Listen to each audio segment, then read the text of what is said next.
concevoir quelque chose avec Dieu, après avoir conçu quelque chose avec cette semence, Dieu continue à développer la semence. Et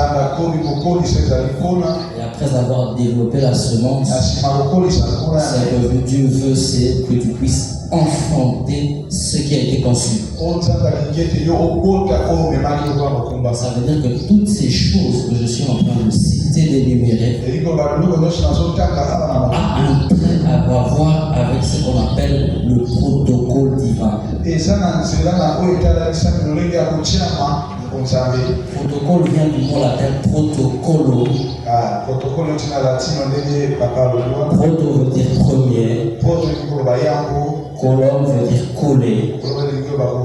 Donc le protocole, c'est un système par lequel Dieu fonctionne pour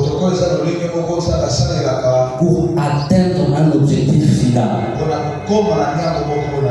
Mais Dieu ne fonctionne pas en désordre. Il a un protocole qu'il utilise avant d'arriver à Canaan. C'est pourquoi je remercie beaucoup aux frères qui ont baptisé les 4 jours. Parce qu'ils ont intitulé ces 4 jours, ils ont parlé de l'Exode. Mais moi, je veux plus m'accentuer aujourd'hui sur Canaan. Parce que dans le protocole de Dieu, il y a 3 étapes essentielles avec lesquelles Dieu fonctionne. Dieu fonctionne avec la parole. Il fonctionne avec l'exaucement. Et il fonctionne avec l'accomplissement.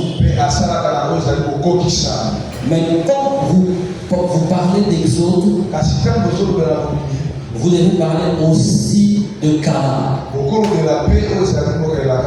Mais quand vous parlez de Canaan, sachez qu'entre l'Exode et Canaan,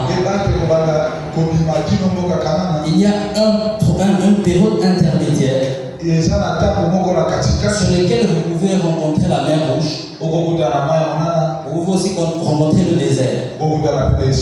C'est là où le travail de l'exaucement de Dieu agit.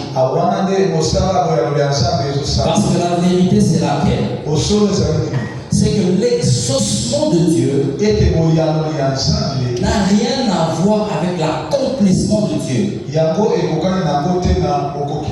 Le protocole de Dieu a pour fil conducteur la parole de Dieu. Ça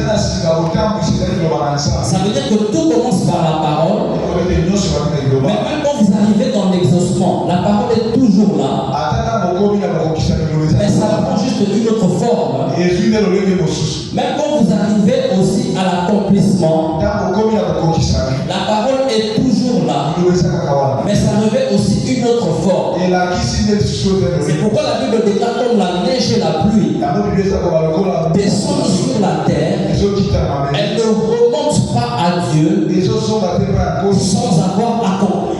Ça veut dire en réalité, quand Dieu accepte d'exaucer, l'exaucement de Dieu veut dire la réponse favorable de Dieu. Mais ça n'a rien à voir avec l'accomplissement de Dieu.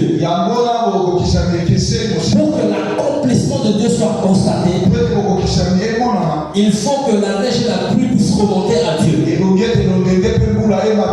C'est pourquoi j'ai toujours dit aux chrétiens, le danger que quand Dieu exauce une prière que tu as faite, tant que tu n'es pas entré encore en possession de la chose, il te sera difficile pour toi de faire une prière pour réclamer une chose que Dieu avait déjà exaucée. Parce que quand la parole descend, elle descend déjà avec la chose que tu avais demandé. Si tu avais demandé un mariage, sache que le mariage, quand Dieu dit qu'il a exaucé, le mariage ne se situe plus au ciel. Le mariage est déjà sur la terre.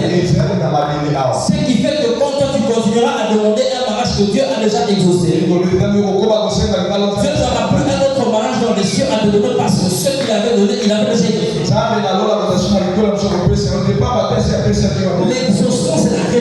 favorable de Dieu.